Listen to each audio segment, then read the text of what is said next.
It's now time for The Sit Down with Don Tony. The Sit Down, where Don Tony talks one-on-one with his followers. What are you looking at? About the world of pro wrestling, pop culture, and so much more. The Sit Down with Don Tony. And now, your host, Don Tony.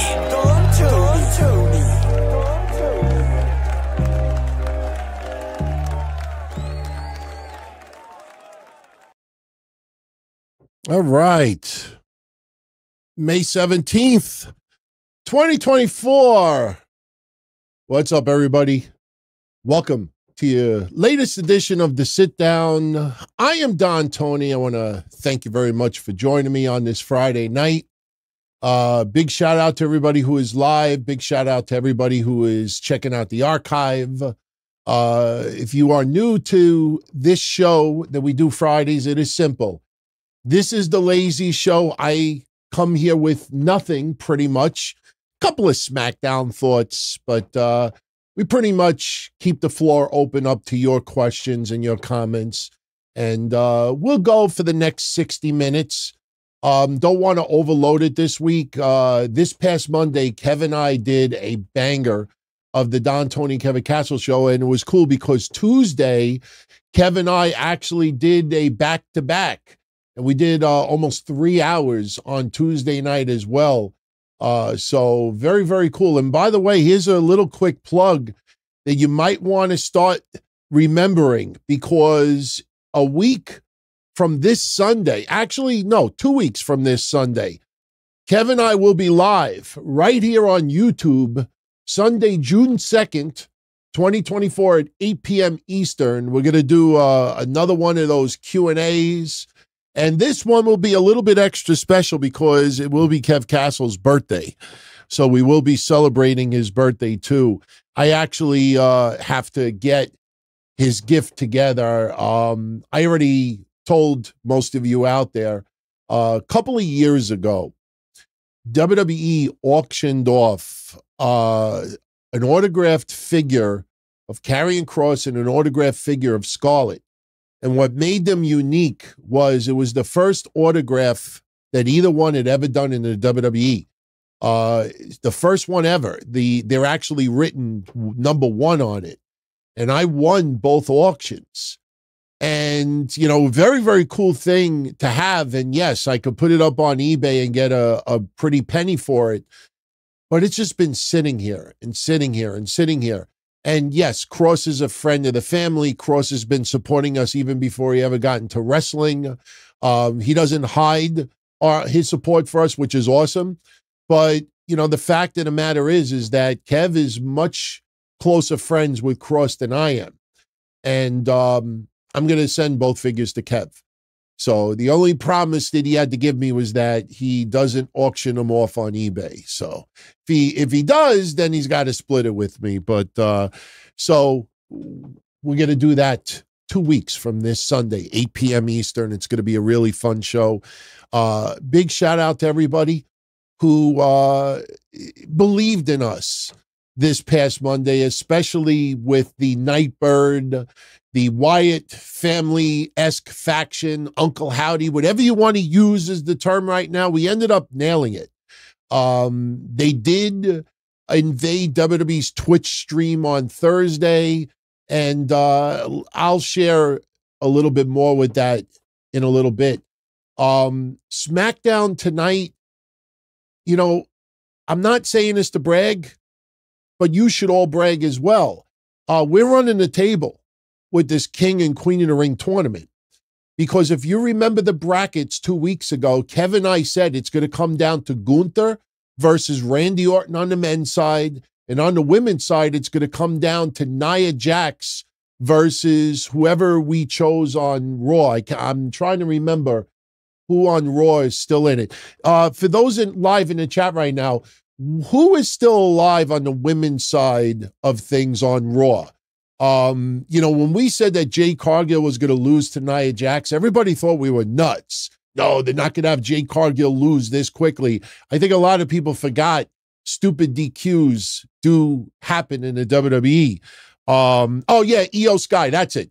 Io Sky versus Nia Jax should be the main event in Saudi Arabia for the women's side. Queen Nia, I see it a mile away. It just feels like it's going to happen.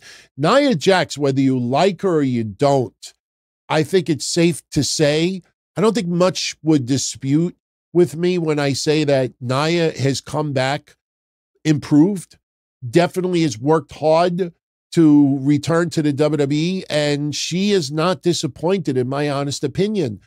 Right now, with regards to women's championships, a women's championship is not in the picture for Nia Jax.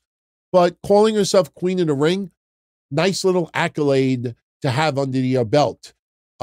She's not going to go on social media like Ricochet, which was bizarre. We got a lot of feedback from that on Monday. How bizarre was that video from Ricochet?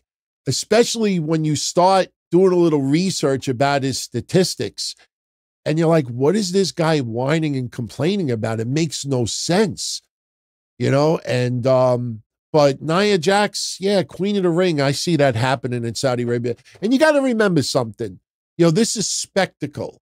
You know, Saudi Arabia is not necessarily storyline first, it is spectacle first. And, you know, in different countries, you know, there are different favorites. And I'm not saying that Saudi Arabia fans are not smart and don't follow, you know, what we see on TV on a weekly basis. But for the Saudi prince and for the entertainment aspect of it, there's a reason why WWE makes more money in Saudi Arabia than they do at WrestleMania. Now, let that sink in. You know, there's a lot of people right now that are suffering from WrestleMania burnout. You know, it just, all those highs, those emotional highs and all the twists and the turns and the swerves, you know, and people, you know, thinking they're going to go this way and they're actually going this way. And then when you see them going this way, you think that they really wanted to go this way. And, you know, WrestleMania came and went.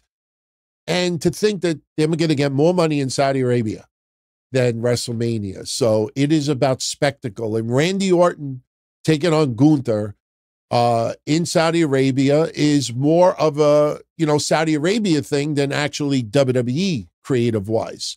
I think Randy Orton and Gunther would pull on a banger. I think Io Sky and Nia Jax would be fascinating because Io Sky is a heel. You know, Io Sky is also a heel, but, you know, she does get a fair amount of cheers in Saudi Arabia. So, you know, we'll see what happens Monday on Raw. So tonight, you know, really it was about setting up King and Queen of the Ring, Cody Rhodes and Logan Paul having a confrontation. And sure enough, to me, they blew it. They blew it. They made the outcome that much more predictable. Kevin and I had this conversation last week and this week when we knew, or we kind of figured, that Logan Paul would be Cody Rhodes' first opponent. A lot of you out there thought that as well. You take away Logan Paul, you know, it seems like Cody Rhodes is going to next feud with Solo Sikoa, maybe a little Tama Tonga. By the way, did you all hear Tama Tonga tonight? You know, again, I have to remind myself that I'm older now. So giving 80s references, you'll get a lot of people on social media to be like, huh?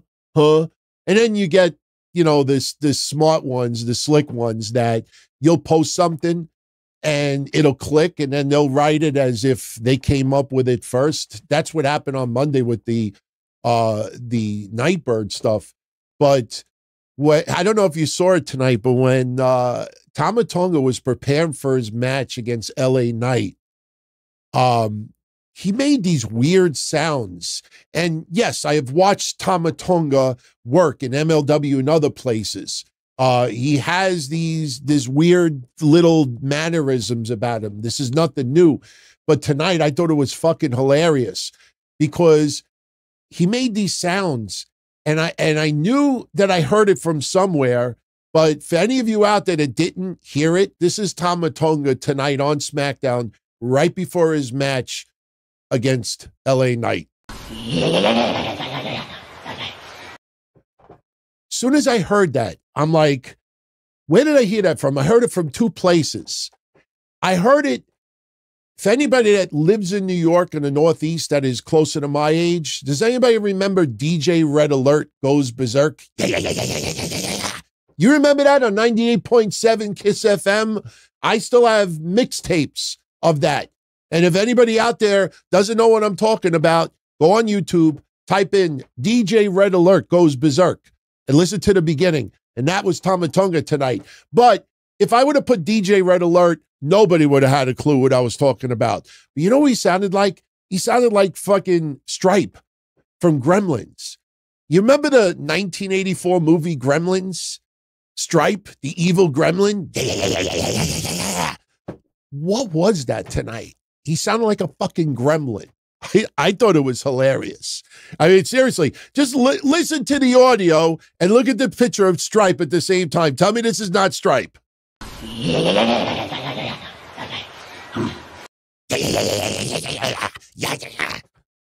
Oh, my God. Tama Tonga looked good tonight, though, in his match with LA Knight. LA Knight, losing pretty clean. Yeah, listen, a little diversion afterwards with a little confrontation with Carmelo Hayes. I don't like it because, Carmelo Hayes, LA Knight feud does not seem to really do it for me. I think LA Knight and Logan Paul needs to happen in the next couple of months at the latest. And I think it will happen still. I think LA Knight has got to get a championship before the end of 2024. But as far as King and Queen of the Ring tournament, the matches that we expected, the outcomes did happen. Randy Orton defeats Carmelo Hayes. Tama Tonga beats LA Knight. Bianca Belair beats Tiffany Stratton. Little controversy with Tiffany Stratton. I saw somebody sent a super chat right before we went live. I will address Tiffany Stratton in a moment. And Nia Jax beats Jade Cargill by disqualification. Fans didn't like it. They thought it was very hokey because technically Nia Jax, for those that didn't see it, they were brawling outside the ring, right around the, with the padded areas by the timekeepers. And Nia Jax grabs a chair. She swings and misses. And a lot of people complain online, well, Nia swung the chair first. Doesn't matter. If you don't connect, you don't get disqualified. You go to hit your opponent with a weapon and you miss. You hit the guard post, you hit the floor, you hit the table, you don't get disqualified. The minute you connect, that's when you get disqualified. Jade Cargill stopping the chair shot is not technically hitting the person. But when Jade Cargill grabbed the chair and hit Nia Jax with it, disqualification. So that's how Nia Jax advances. So again, you got to think about Saudi Arabia in that frame of mind.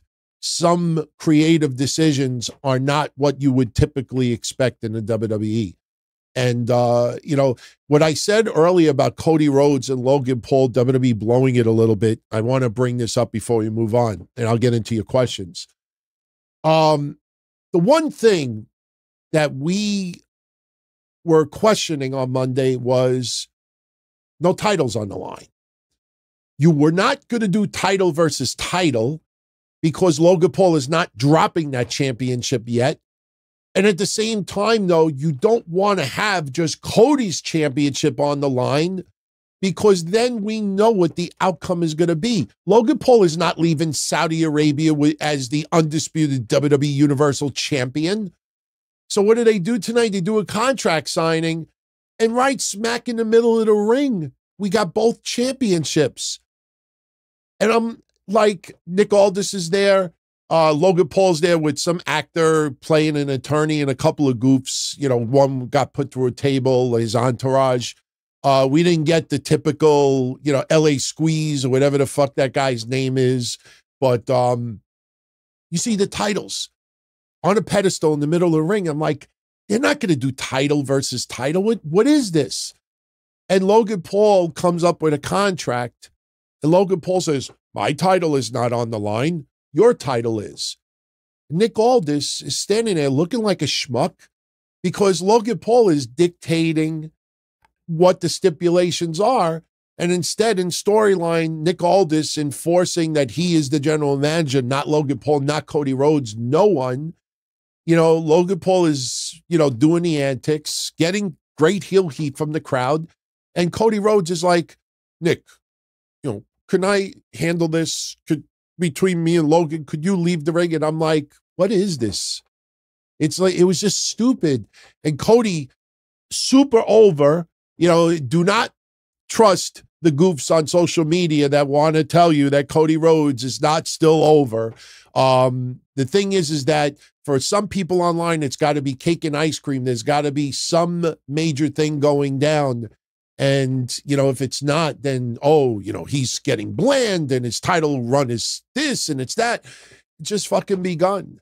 It's just begun. It's not even 2 months yet, So Cody Rhodes gets passionate. He brings up history today, 30 some odd years ago, was War Games with the Dangerous Alliance versus Sting's Army, and gets passionate, riles up the fans. And he's like, you want this? Okay, you got it. So only Cody's championship is on the line. So now we know. I mean, sure, we knew Cody had no shot of losing his championship, but I personally think if no titles were on the line, just champion versus champion, there'll be some person out there that'll try to convince you that maybe Cody could lose. Maybe it could be a disqualification. Maybe it'll be a run-in. Cody Rhodes has lost matches. Even when he was a champion, when he was a tag team champion, he lost a match or two. Cody Rhodes could get pinned, because of a swerve or something else. And listen, WWE's notorious for doing that. All of it. Gunther is the only exception. And even Gunther, they played around with it with the beat the clock with Chad Gable. And then didn't Chad Gable win by disqualification one time? So, WWE's notorious for having a champion lose. And because of the loss, it gives justification for whoever won to get a title shot. And then the title shot happens and nothing much comes out of it. So having only Cody's championship on the line kind of gives away the obvious. Cody's winning this. It's not even a question. So, but, overall, not a bad episode of SmackDown with Randy Orton going off the air, reminding everyone how many times was 14-time heavyweight champion. This is setting up Randy Orton. Basically, Randy Orton was reminding us part of his resume and why he is worthy to face Gunther in the King of the Ring final in Saudi Arabia. We didn't need reassurance. We know who Randy Orton is and how great he is. But Randy Orton, a little bit of a reminder, everyone tonight, like, hey, I'm back, but that doesn't mean I'm not worthy of main eventing. So that's what's going to be going down. Gunther versus Randy Orton is your match in Saudi Arabia. No question. And I think Gunther has got to be your King of the Ring. I think it has to be. I don't even think there's a question about it. King Gunther. It almost sounds like Booker. It sounds like Booker. King Gunther. Okay. I'm looking at a couple of things over here. This Monday night, Kevin and I will be live on a DTKC Discord once again. We have officially opened up the phone lines. We took a few calls on Monday, and we took some calls on Tuesday as well. If you want to join us Monday night and even have an opportunity to call in and talk to us towards the latter part of the show, remember this number is 888-844-DTKC, which is 888-844-3852. Now, we added a security measure because we posted that phone number public about a week and a half ago, and a few people have been trying to spam the phone lines. The other day, I lifted the hold setting to just make sure everything was working, and it just rang over and over and over and over again. I realized somebody put it on auto dial. So now when you do call into the show, every week there'll be a different code that you have to type in order to get us live. If you just call a number, you won't know what code number to put in to actually get us live. You'll just go to voicemail every single time. So this Tuesday, we had a certain code that you had to punch in, and those who called in was able to get through. We'll do the same thing on Monday. And the code could be 1 digit. It could be 3 digits. It's up to me. So, all right. So for the remainder of this show, let's go sit down format. You ask the questions. You make the comments. I answer your questions. I share your comments. That's what the sit down is all about. We sit down and we talk primarily about wrestling, obviously. Everything is on the table. You know, it doesn't necessarily have to be wrestling, but just keep in mind your friends and family out there in the DTKC world that, you know, if it's going to be something non-wrestling, hopefully it's something that everybody's maybe somewhat interested in. Hopefully we don't get any P. Diddy shit tonight. I don't like Diddy. I never liked Diddy. I saw the footage of him beating up his girlfriend. I don't know what's led up to that, but I just never liked Diddy. I think he's a pussy.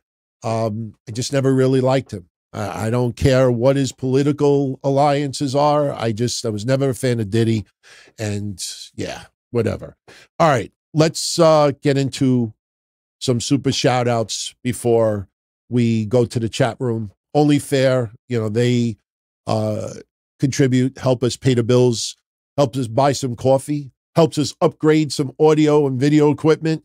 So the first person we got to get into tonight is Police Squad, Frank Drebin. DT, I would love your thoughts on Tiffany Stratton's video calling Jade Cargill a black bitch and if she should be removed from the Queen of the Ring tournament. Should she have been removed? I guess that would be. You know, I love Dave Meltzer. I've been a fan of Dave Meltzer for many years. I don't agree with everything that he says. I understand his preference for Japanese wrestling and his, you know, love for AEW. I accept that he has a right to his opinion.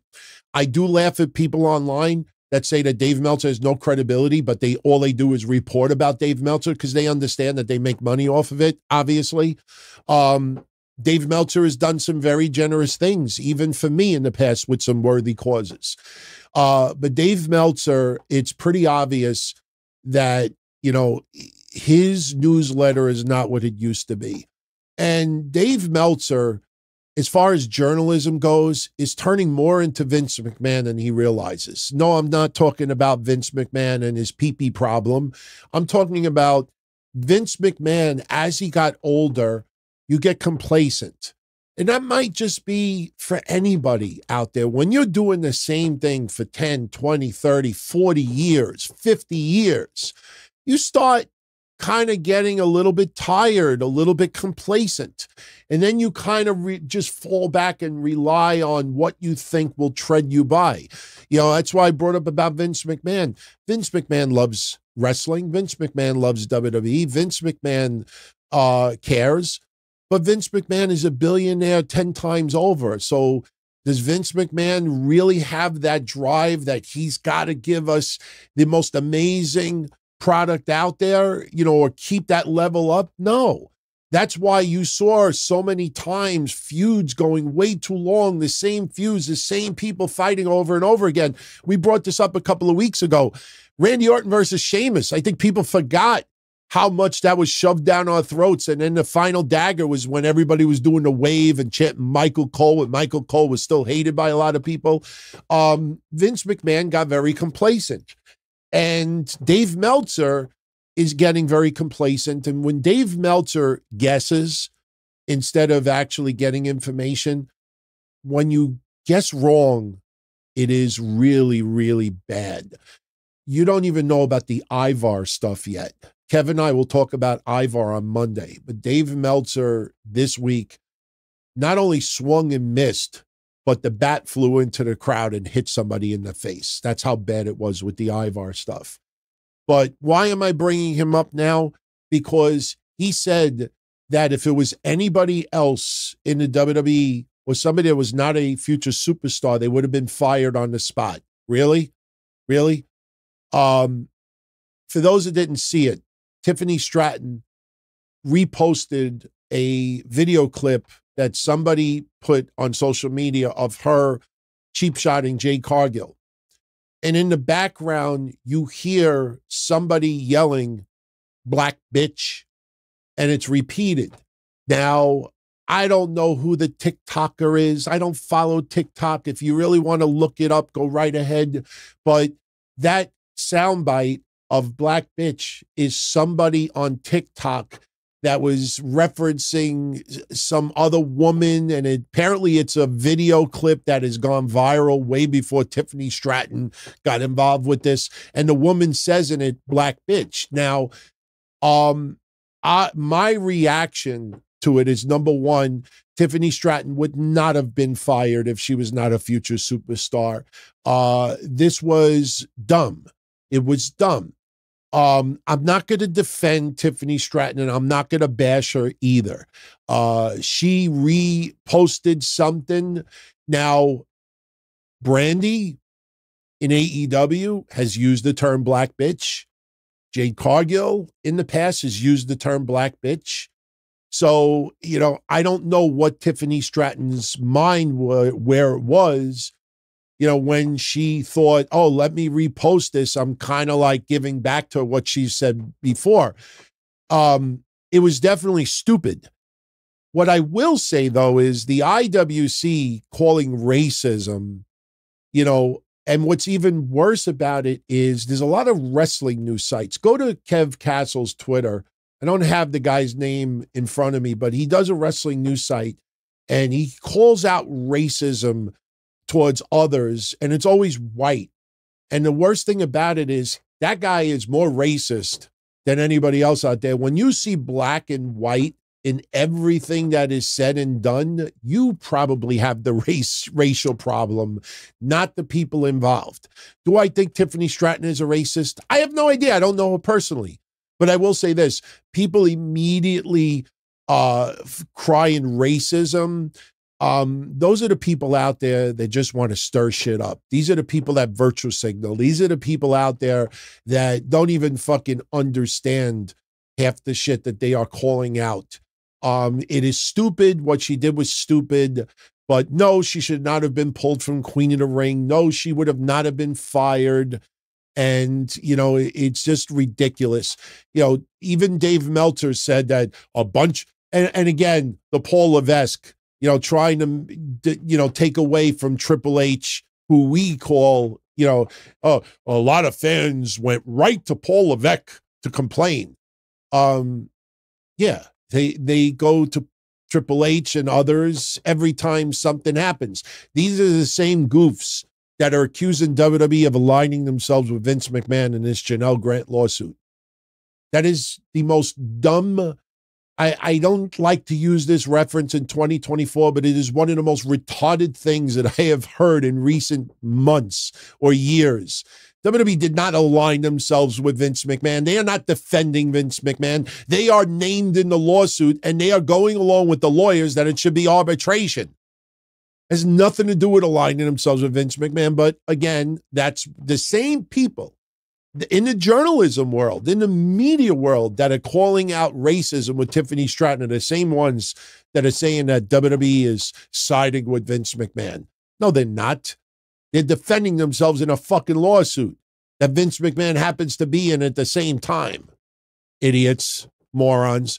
They think that WWE, you know, to do the right thing, that they should not agree with Vince McMahon and then risk themselves of losing this major case and having that black cloud over them for the rest of their existence. So I know my answer is not controversial, but that's how I feel. BTC 316, thank you for the 20 spot, brother. He says, thank you for nailing the Nightbird tease from Raw. Bray is my all-time favorite, and you are my go-to who makes sense of it all. What do I think of the Twitch video, and who do I think the fifth member should be? BTC, I want to thank you very much for that. It was very generous. You know, you look at the timestamps, you know. We were the only ones early on Monday night that said, everybody is looking. You remember this picture from Monday? Everybody was looking at, let me see if I have it here. I'm pretty sure I do. This. Remember this? Everybody was looking at that yellow floppy disk and said, which? Oh my God, which? And I'm like, yeah, well, what about the T? Maybe there's something going down on the Twitch channel. Something that's happening Thursday on Twitch. And nobody at that time, even the ones who are obsessed with the Nightbird story, which is cool. You know, we were the ones that called it out. And we ended up being right. And not only that, there were people out there that thought that that news article about that woman was real.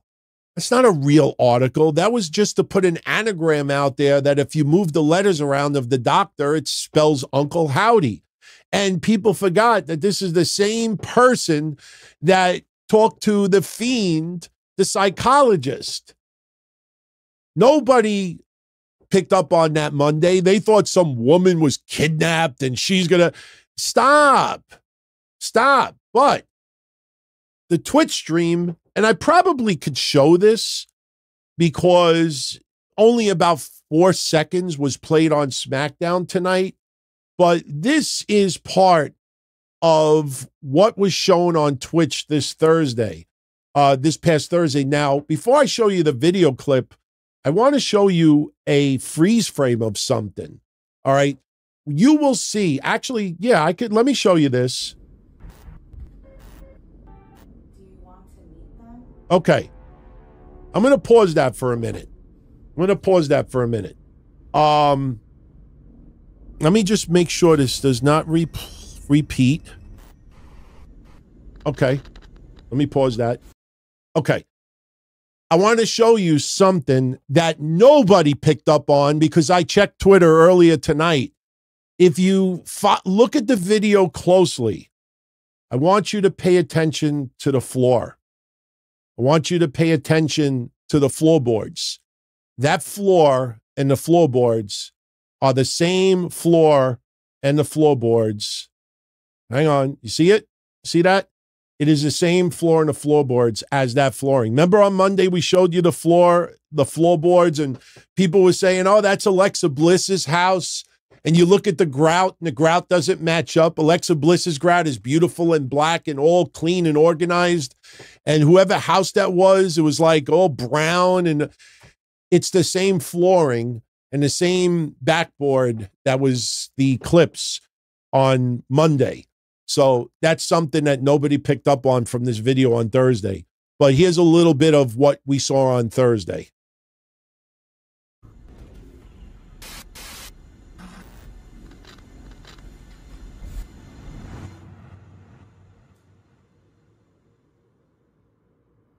Who are these people?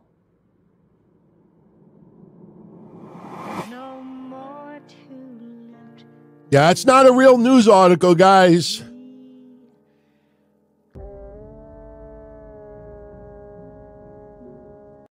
All right, that's all we're going to show right now.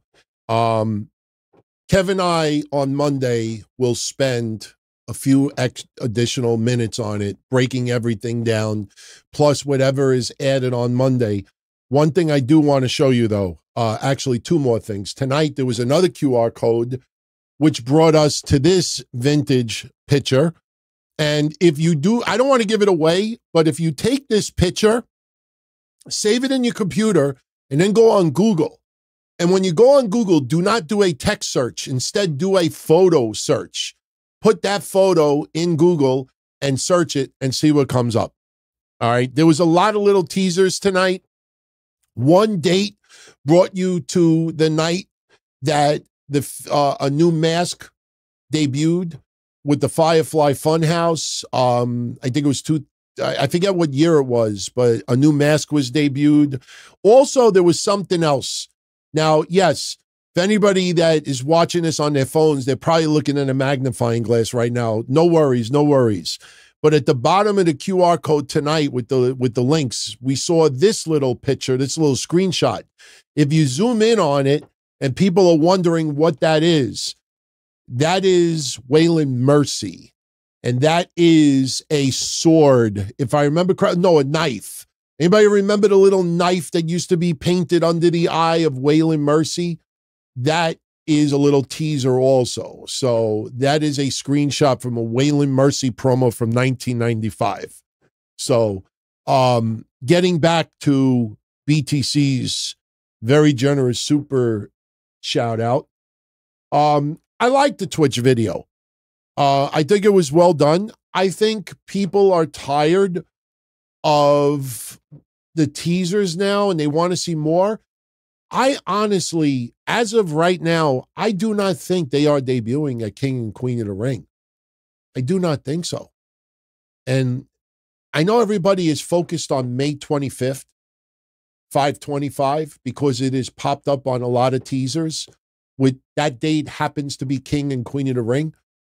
But what a lot of people may not realize is that 5/25 also means something else. That is the birthday of Bo Dallas.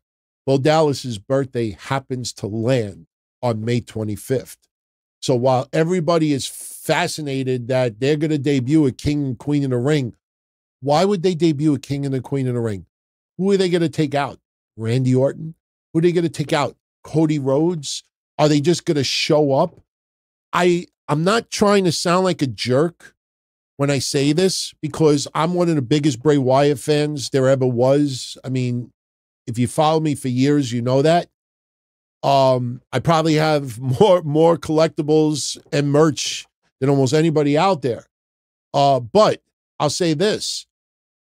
Just picture Nikki Cross, Dexter Lumis, Eric Rowan, Bo Dallas, Joe Gacy showing up in Saudi Arabia.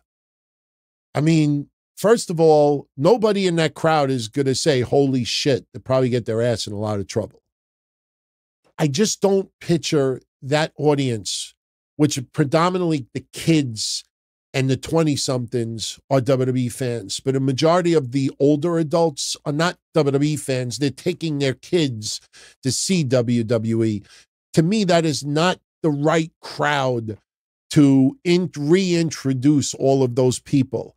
I don't see Saudi Arabian fans going balls out and going ballistic and losing their fucking minds because this is debuting there. Could there be a teaser? Absolutely. Could the lights go out? Absolutely. Could we see a hint? Absolutely. Do I see them all debuting as a faction in Saudi Arabia? I really don't feel it right now. I don't feel it. Somebody said Jey Uso. Why?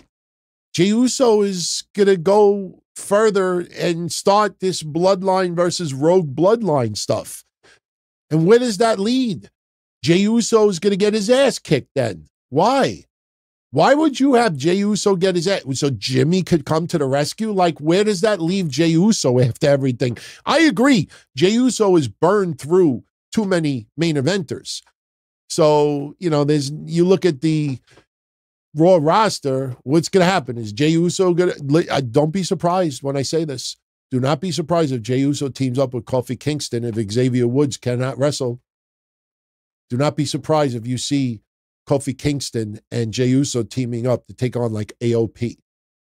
I honestly could see that possibly happening. So, but who should be the fifth person? Listen, if it ends up being Alexa Bliss, I'm cool with that. Because it'd be cool to see Alexa Bliss back on TV.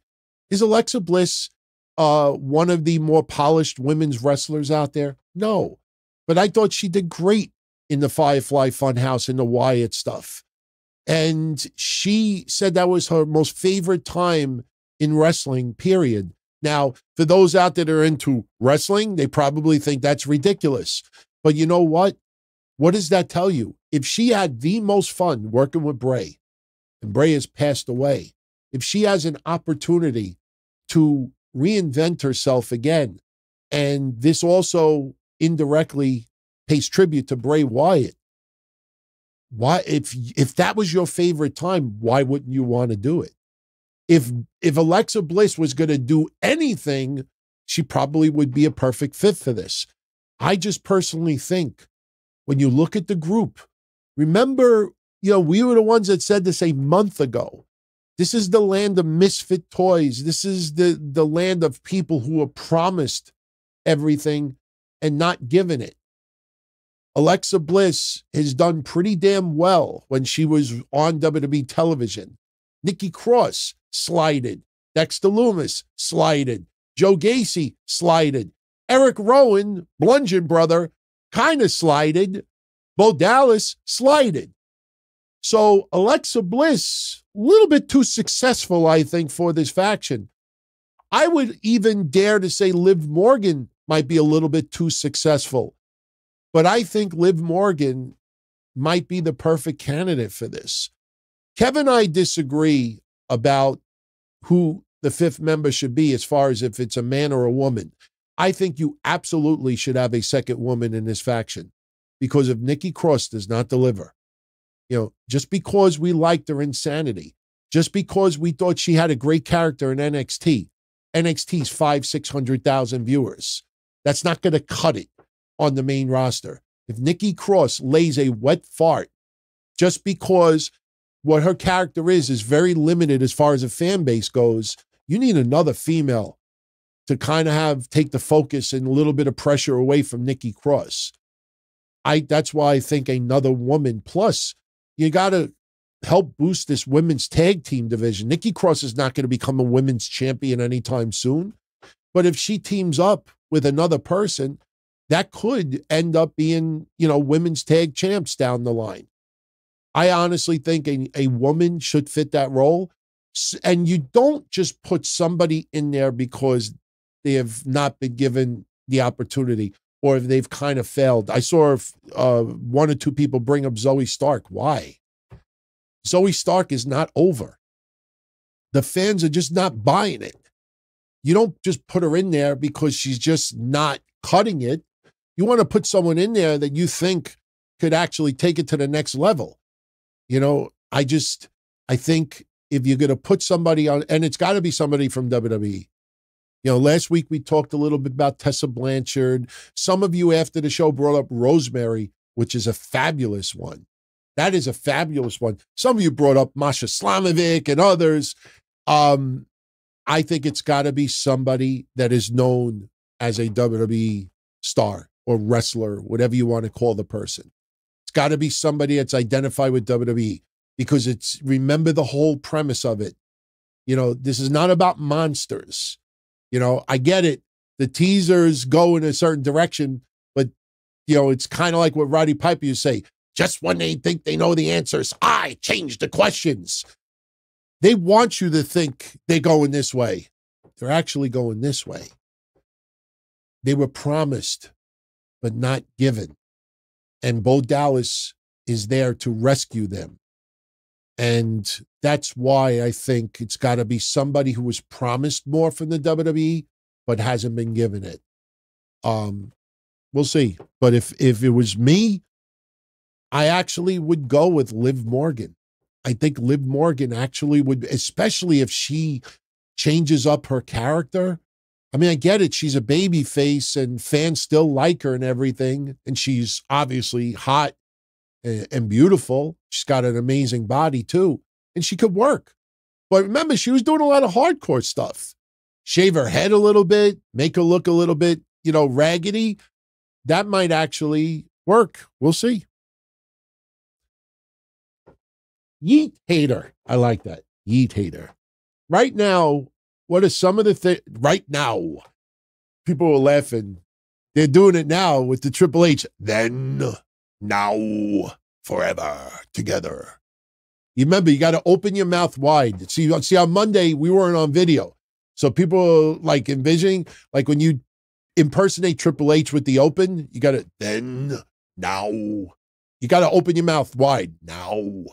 So I can't think about it first. Otherwise, it sounds like shit. But then, now. Right now, what are some of the things that I don't like about AEW that stops me from watching them?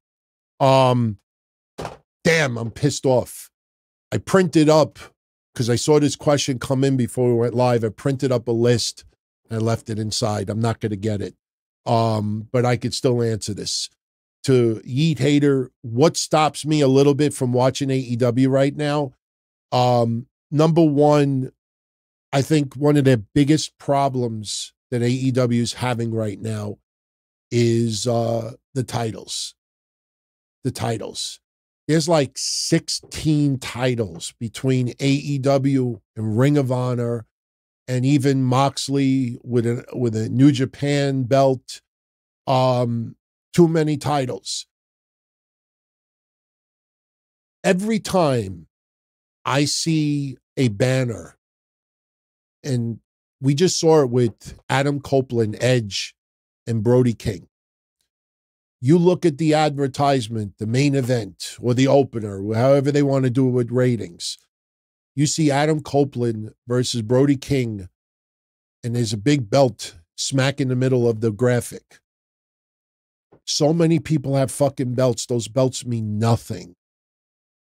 Do I honestly think right before Double or Nothing that Adam Copeland is going to drop his championship to Brody King? You have so many people defending their championships on TV, and nobody, for the most part, loses their belts. So you pretty much have predicted the outcome of almost everybody that is in a title match.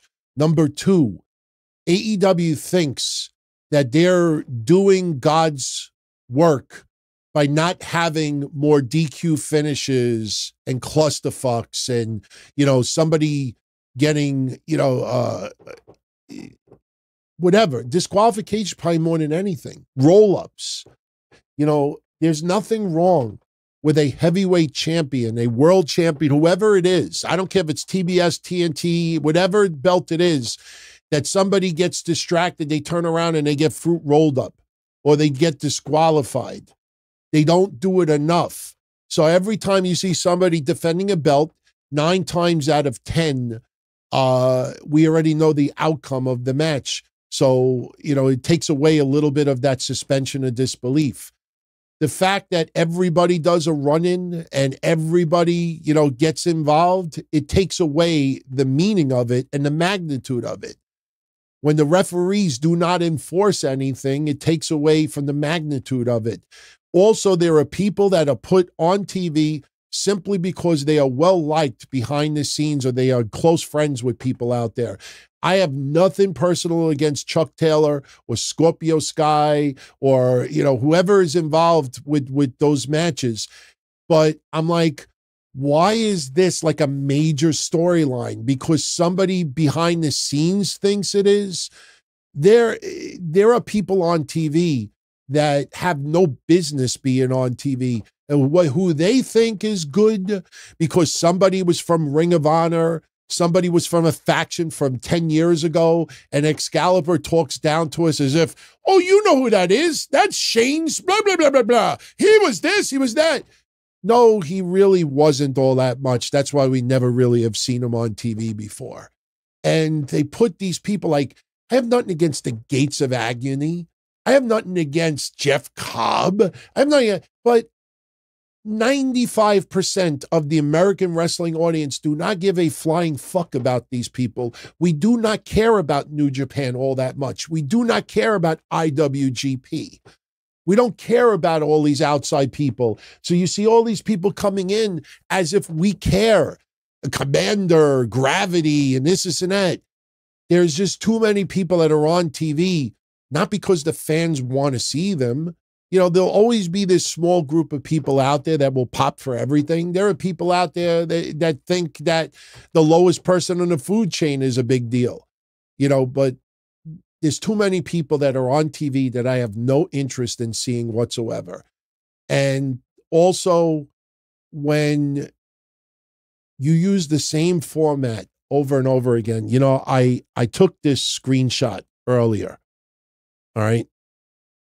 Everybody made a big deal about Jennifer Pepperman signing with AEW.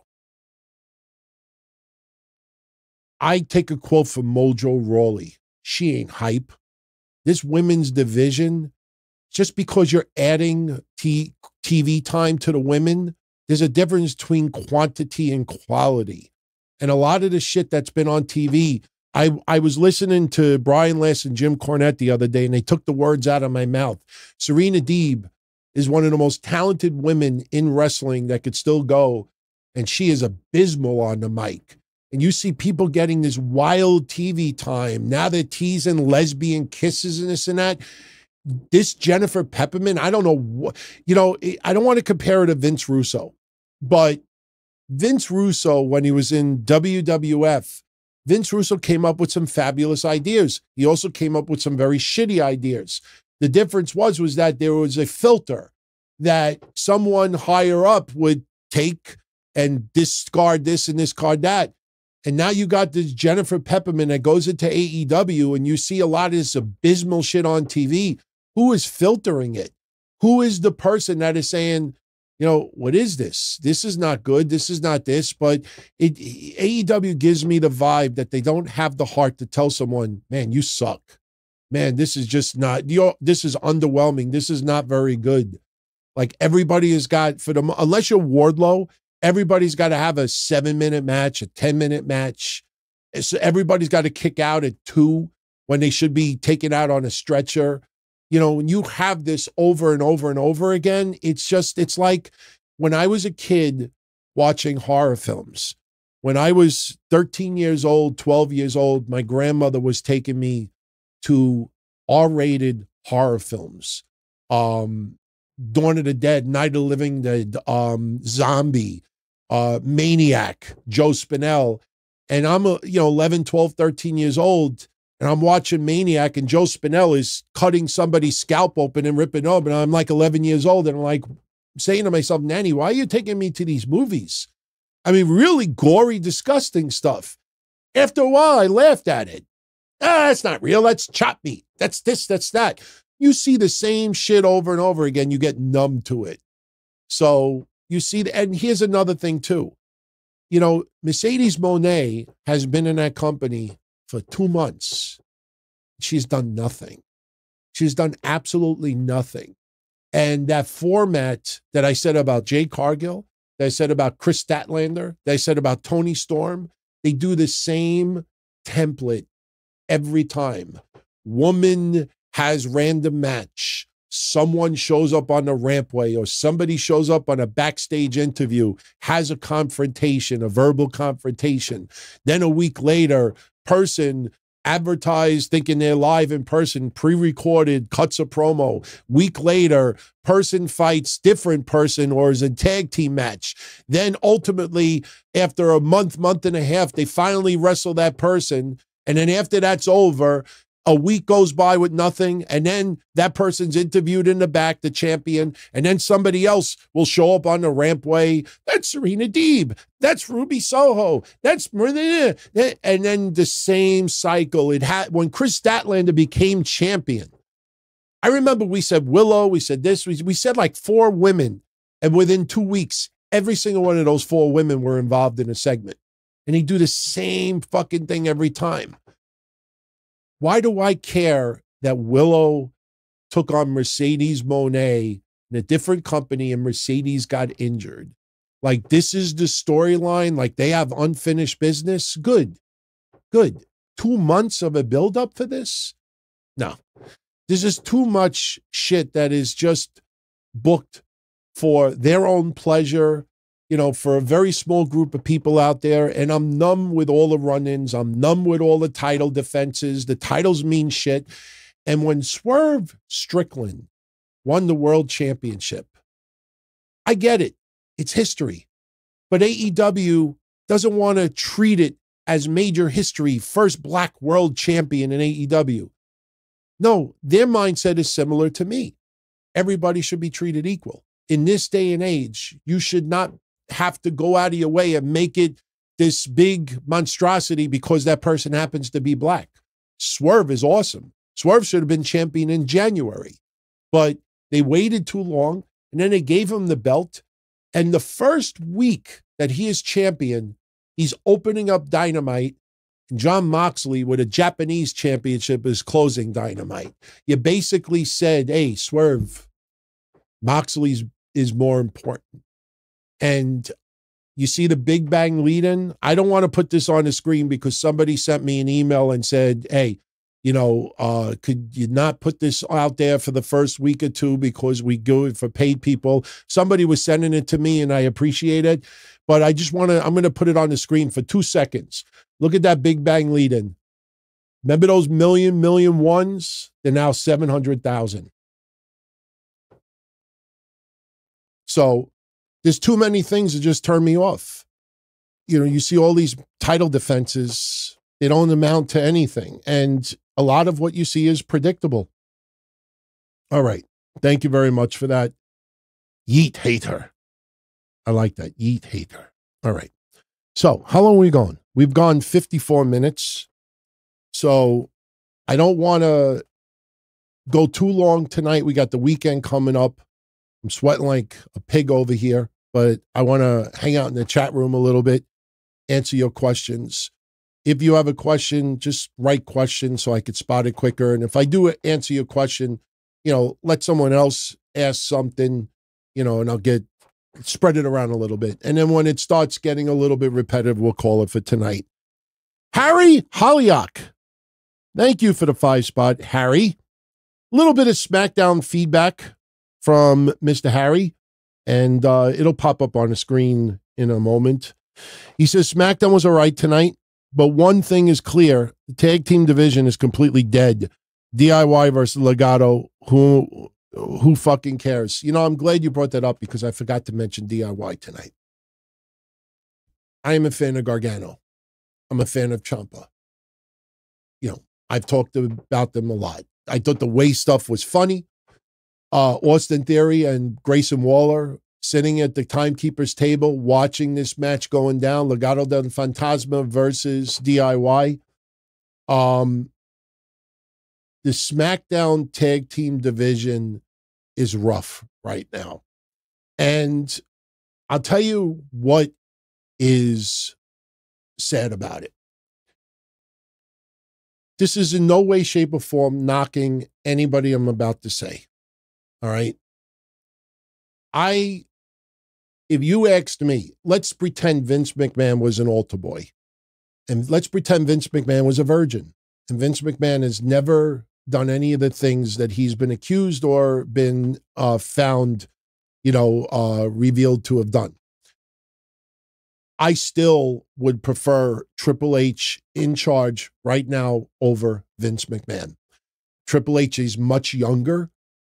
What a lot of people need to remember, and I said this earlier about Vince McMahon becoming very complacent.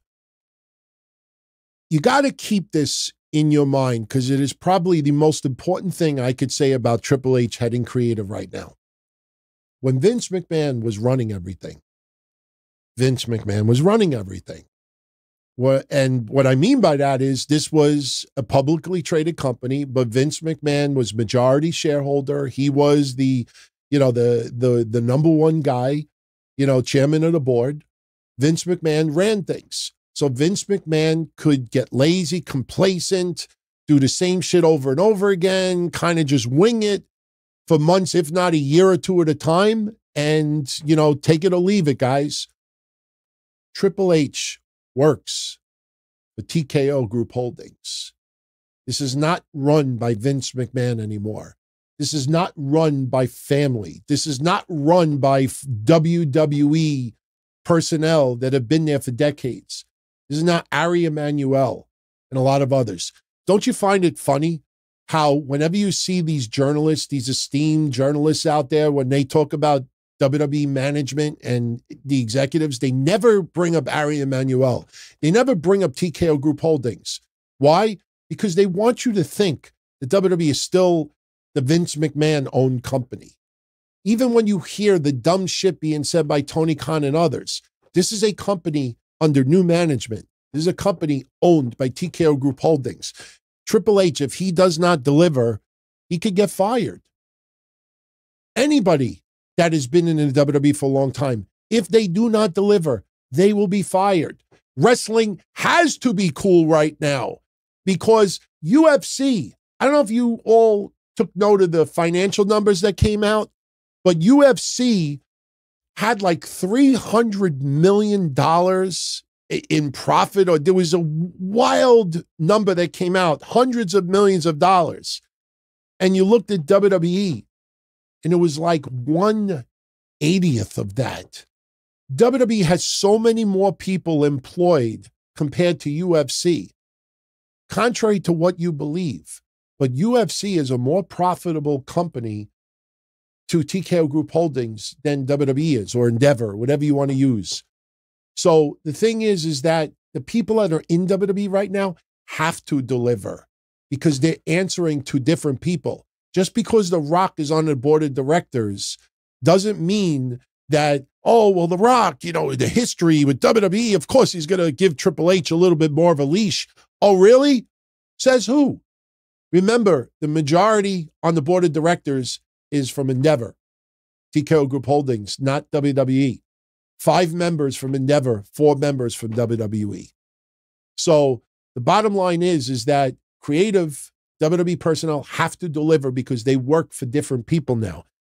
But Triple H is not, you know, perfect, and he's nowhere near it.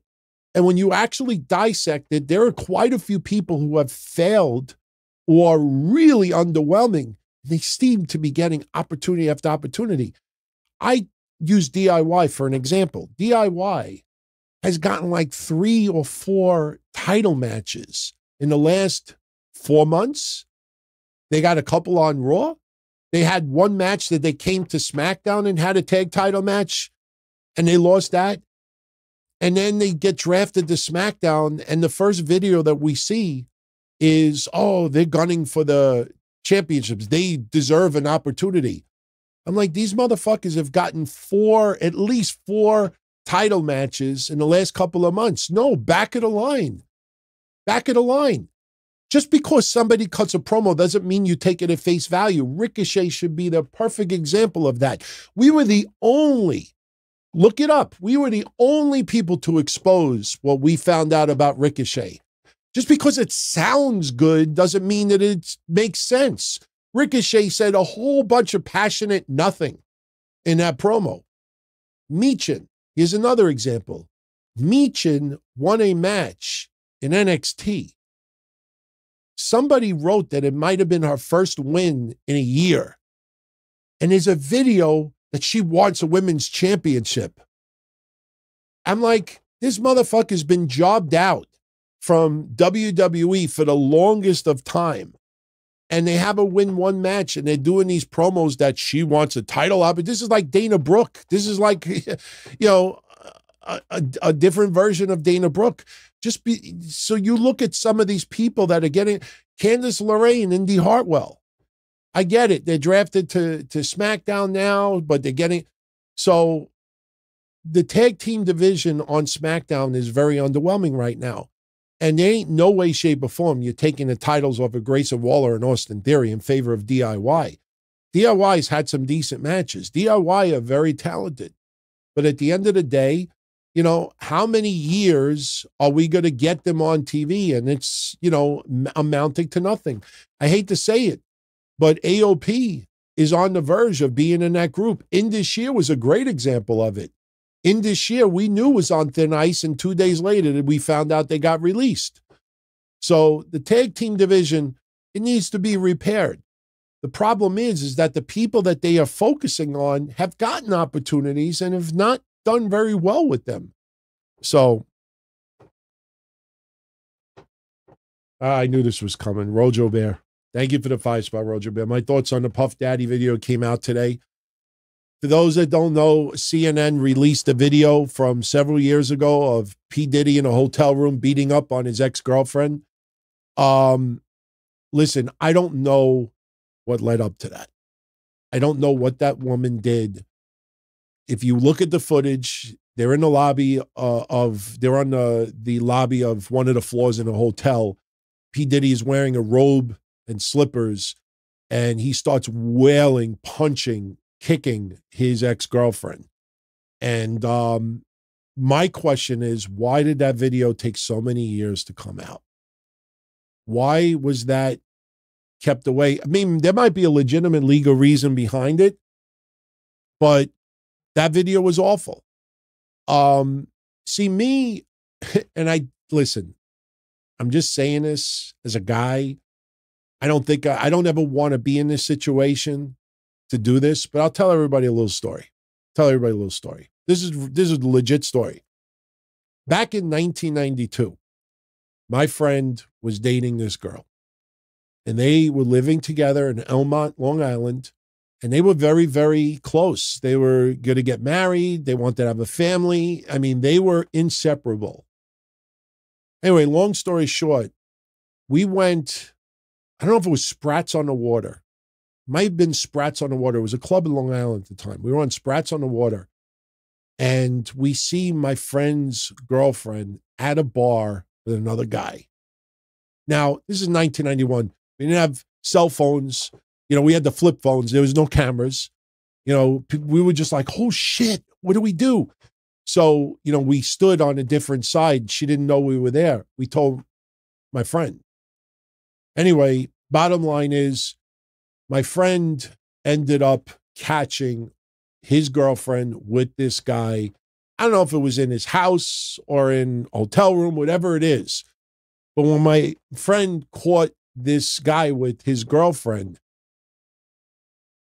his mindset was, I'm not going to take it out on my girlfriend physically. He took a baseball bat or something and bashed it in the guy's nuts. He literally took some type of a pole or something and bashed the guy in the nuts, sent him to the hospital, got arrested over it.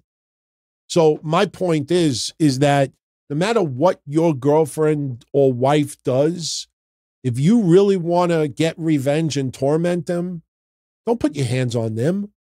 Put your hands on who they're, you know, they're involved with.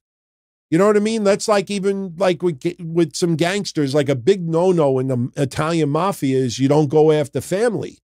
But there were a lot of people like, fuck that. Go after the family. Torment them. Take it out on their wife, their kids. Take it out on their family. You emotionally fuck them up for the rest of their life. So this woman that was dating, this girl that was dating my friend, she had to live with the rest of her life that, you know, this guy got his nuts destroyed because she was sleeping with him. It was because of her that he got his nuts crushed. So with P. Diddy, whatever this woman did, I don't think he should have taken it out on her. If there was another guy, he should have taken it out on that guy. I don't like P. Diddy. I never liked him. Never liked his music. Don't care about his political affiliation. I don't care, you know, anything about him. The video, I'm just left with, why did it take so long to come out? Okay. Let's go to the chat. VJ with a question. Here's a stat for Tony Khan. 62% of all AEW world champions are former WWE stars. They cannot create their own top talent. It's not about creating top talent. You know, somebody, you know, I posted this thumbnail earlier, the 700 Club. You know, for those that don't know, the 700 Club is a famous religious TV show that's been around since, I think, 1966. So whenever I put something out there, usually a play on words. That's why I put the 700 Club. But the thing is, you know what that thumbnail proves? By the way, somebody actually thought that that was a current shot of Tony Khan. No, I photoshopped the neck brace in there. But here's the thing you got to realize about Tony Khan. I compared it to having exotic cars. That's how I compare it. You could have a Ferrari. You could have a Lamborghini. You could have the hottest Corvette. You could have an Alfa Romeo if they still exist. But if they're manual transmission and you don't know how to drive a stick, you have some beautiful cars in your driveway. You don't know what the fuck to do with them. You're just showing them off to everyone. Hey, everybody, look at my car. Look at all these beautiful exotic cars I have. All right, let's go for a ride. I don't know how to drive it. I don't know how to drive it. I could go a block. That's Tony Khan's problem. He's got all of this top tier talent. And, you know, this is why FTR is still there. This is why Adam Copeland with the rah-rah speeches and saying, oh, you know, I wanted to go to AEW and I wanted to. No, you had no fucking choice, my friend. WWE felt that, you know what, we got to push the stars of tomorrow. You've gotten your spot. You're still very popular, but your job here would be to put someone else over. That's what Adam Copeland's role would have been in the WWE if he would have remained there. That's not sliding Adam Copeland. It's just now for WWE, the future for Adam Copeland would have been to help build the stars of tomorrow. That's the truth. When you hear Bryan Danielson, I want to have a hair versus mask match versus Mystico. I want to do this. I want. How many times have you heard Bryan Danielson do an interview in the last 2 years? I want. This is a place, you know, I'm in the middle of photoshopping probably my greatest artwork I've ever done. I will tell you what it is, but I haven't perfected it yet. Basically, Tony Khan is Mr. Rourke, and AEW is Fantasy Island. If you ever watched Fantasy Island in the 70s and the 80s, that's what AEW is. Basically, it's an episode of Fantasy Island where Bryan Danielson goes on the island, boss, the planes. And that is Bryan Danielson. And then whatever Bryan Danielson's fantasy is, that gets his juices flowing, that gives him a little bit of an erection, wrestling-wise, AEW gives him the platform to do it.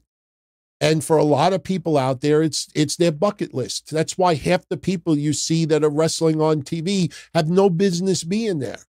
But this is their reward for doing this and that. I laugh that it was a little over, was a year and a half ago. Remember when Colt Cabana took on Chris Jericho in the main event of Dynamite?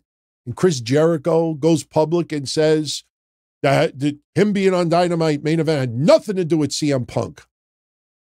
You remember 3.5 years ago, I said Chris Jericho is the number 3 most important person in AEW. All of these people are there because they can fulfill their fantasies. They can have their power, their creative control. That's one of the reasons. Listen, The Rock with his why WCW went out of business. I won't even watch that shit because I lived through it. We researched it. We know about AOL Time Warner. We know about all of the failed, ventures that led to them trimming everything, and WCW was losing too much money, so they got rid of them. Plus, it was a different era with cable TV, and that's why WCW was worth next to nothing, and they couldn't find a different TV deal anywhere. There was a lot of things going. They could have gone on hiatus for a month or two, find a different cable network, and come back, but they didn't. It was worth next to nothing. And AOL Time Warner was just get it off the fucking books. WWE wants to buy it, $4 million, whatever it is, get it off the books. You just wait out of here. I'll never forget when they did the Monday Night Wars, and I think it was Diamond Dallas Page that was on it. And I love Diamond Dallas Page, and he's crying like a baby. And he's like, but it was your highest rated show. It was your highest rated show. And I'm like, this is what these goofs are saying about AEW in 2024. But it was number 3 for the night. And they're basing it on demos.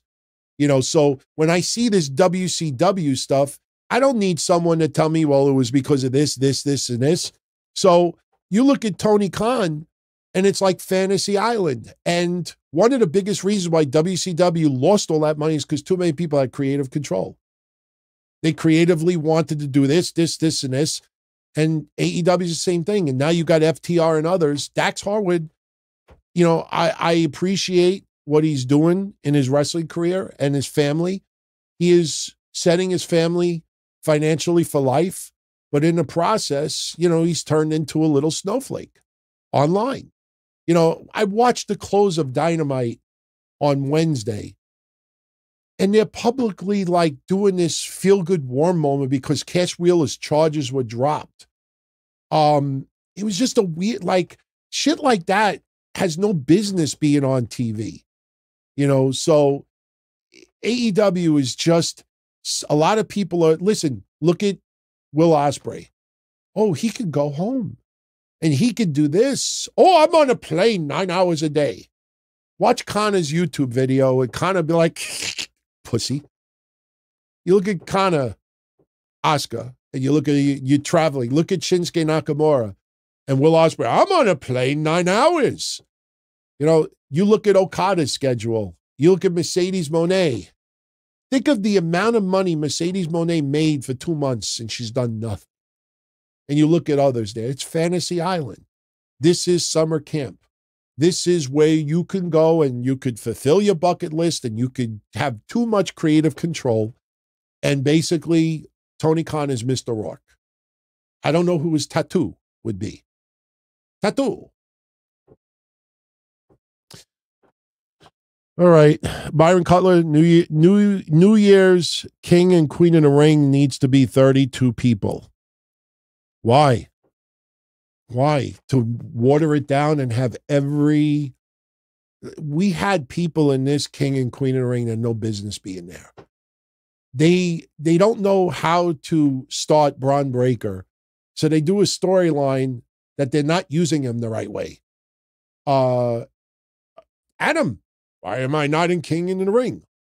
Well, let's discuss it in my office. A whole week goes by, and Adam Pearce is randomly talking to someone. And here is Braun Breaker. He enters the room again. Adam, I still don't know why. And this is a storyline. You want to water it down and have Candice LeRae in it and Maxine Dupree, even though she filled in for an injury? There's a lot of people in this story that have no business being. Now you're going to put 32 people in there? So Tozawa could be in it? No. You keep it qualifying matches. Shit, if you want to do something, I want to see the return of Lethal Lottery or Spin the Wheel, Make the Deal, or Cyber Monday. I want to see random shit once in a while. Do that. I think that would be a lot of fun. People ask me periodically, what would you like to see back in wrestling? I want to see fucking, the Cyber Monday, Taboo Tuesday, Lethal Lottery, Raw Roulette, but not the ones where they could, they get the wheel that's rigged so they can put a setting and it guarantees to land on something. I like some unpredictability. I always thought Lethal Lottery that WCW did, although it was also in some ways, scripted, I thought that was great, man. I mean, I still have memories now, Cactus Jack teaming up with a baby face. It's there was some, off shit there, but it was interesting to see. Battle Bowl's another one. Rams fan, absolutely. Battle Bowl's another one. That shit I would love to see back. So you look at Mercedes Moné, you look at Okada, arguably the great number one wrestler in wrestling. You look at Will Ospreay, that everybody think is going to main event Wembley and become world champion. That's all fine and everything, but if you have these exotic, top of the line, beautiful toys, and you don't know how to use them, you can't take a Lamborghini and, I'm going to modify the Lamborghini. I'm going to put a Tesla computer in it so it can go AI and drive by itself. You can't, you have to be able to drive these cars too. And AEW does a piss poor, pathetic job. What they think is important to the casual wrestling fan, it is not. But I will say this, they're not going to start going below 600,000. There is no way. There is a core audience. There are WWE fans that watch AEW. We did a poll last year. I think it was 43% of WWE fans also watch AEW. And this was not a small poll. A lot of people participated in it. How many of you out there that watch WWE also watch AEW? So when you see 672,000 viewers, you got to ask yourself, how many of them also watch WWE programming? Half? Would it be wrong for me to say that 300,000 to 400,000 WWE fans also watch AEW? I don't think that's way off. That's why if I'm Tony Khan, stop comparing WWE to Harvey Weinstein. Stop making WWE look like the bad guy, because a lot of the wrestling fans that watch WWE also watch your product. And when you keep bashing the company that they also support, and then you get all these clueless goofball morons on social media that also go after the people who support WWE, a lot of those people be like, man, fuck, I want to be able to talk about wrestling. Fuck these motherfuckers. And they stop socializing. They stop mingling. You can't have a company that is either all elite or nothing. That's AEW's biggest problem right now. Their biggest problem is, if I have McDonald's, I want people who like Burger King to buy McDonald's as well. If I'm Coke, I want people that love drinking soda, that love Pepsi as their first choice. But hey, if a Coke is all I could have right now, I'll have a Coke and a smile. You know, AEW has got to stop listening to the goofs online that have these big followings, that think that they know it all, because they're the ones that created the problem. There are so many wannabe firefighters out there that built this fire that burned AEW almost to the ground. And now they're giving us reasons how WWE could stop the fire. They're the ones that started the fire. Now they think that they are geniuses on how to stop the fire. You should not have started the fire in the first place. Now you want to stop the fire, and you think you're a genius at doing it. And there's so many people that are doing that right now, and they're the ones that caused the problem. It's kind of like COVID. You know, the people that caused this to get into a crazy pandemic probably wasn't preventable at all. But the people that were very, very careless, that downplayed it on both sides of the aisle, I'm going to take advice from them on how to fix the problem? Fuck no. Even the economy. The people that fucked up the economy, the people that convinced everybody that $20 an hour minimum wage was the right way to go. Now you want a bacon cheeseburger at McDonald's, it's $9. You know, I do not trust the people who created the problem. And AEW's got to stop making WWE look like the bad guy. Welcome everybody. Let everybody feel that, you know, hey, there's room for us as well. Shout out to Havili, 15 months as a made man of the family. Thank you, Havili. Happy 15-month anniversary, my friend. If Roman didn't leave after WrestleMania, what is the best match for Backlash France? Rematch with Cody Rhodes or six-man tag match? I personally think the Cody Rhodes rematch, if you're forcing me to choose one of those answers, I would go with the Cody rematch. Six-man tag is a little too soon, especially that Tonga Loa debuted at Backlash. So listen, Tonga Loa is fine and everything, and I don't base him on, you know, what he did 10 years ago with the WWE. But this is not a main eventer in the making. This is somebody who's filling a spot in the Rogue bloodline. I personally think way too soon to start pushing that. Shout out to Theme Parks and Things with Johnny. Happy 20 months as a main member of the family. Thank you, Johnny. And thank you very much for the kind words, my friend. I really do appreciate it. Same goes out to Rojo Bear, who's celebrating 39, is that right? 39 months as a main member of the family. Holy shit, we've been doing it that long? My God, man. Pretty cool. Pretty cool. We might start bringing back a second show on YouTube in the near future. Maybe closer to SummerSlam, we may start doing it again. I pulled away a little bit, not bullshitting, not trying to cover it up, to put a lot of extra effort in the Don, Tony, and Kevin Castle show, because that's what brought us to the dance. And Kevin and I have been killing it, and that's been a lot of fun. Also dealing with a lot of the bullshit clickbait, you know, you see on YouTube now. I do not discredit Vince Russo and Eric Bischoff and everybody else, Dutch Mantel and others, but they flood the fucking wrestling YouTube with all of this garbage. Goldberg calls AEW a joke, cheesy, 7 weeks ago. And then I'm looking today, and one of the biggest trending videos, I don't want to say who it is, but puts out a video 2 days ago. Is Goldberg going to wrestle for AEW? And I'm like,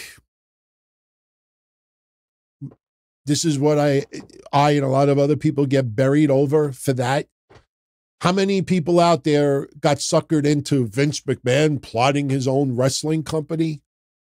That is one of the most ridiculously stupid, brain-dead, retarded, moronic, dumb things.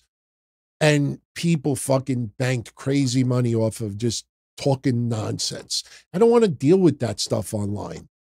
You know, algorithms, I could talk until I'm blue in the face. Hit the like button, share, subscribe, tell a friend. You know, I'm guilty of it also. I watch videos and people say that to me, and I'm like, I'm too lazy. I'm not going to do that.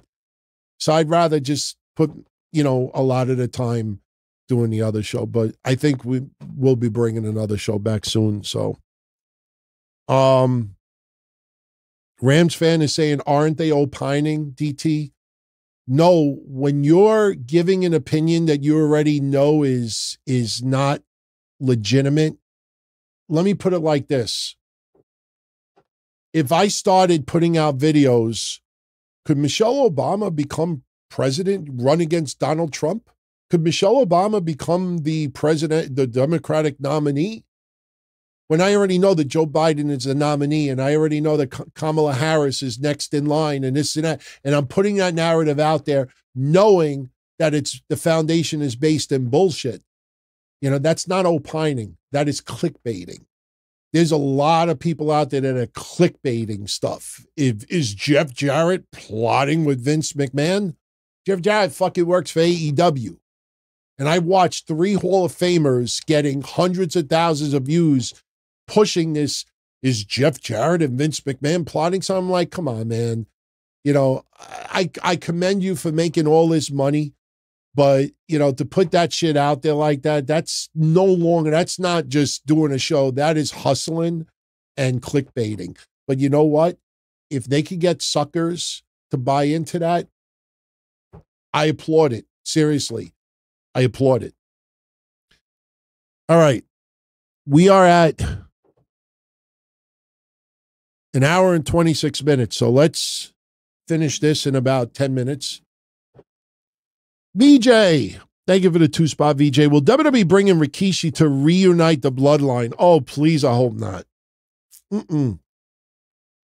I like Rikishi. Rikishi is turning into Virgil. God rest his soul.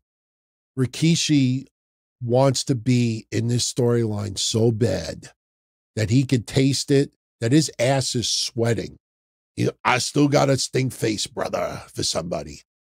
I like Rikishi, but it kind of reminds me, and this is kind of disrespectful for me to say, but this is the only way I could compare it.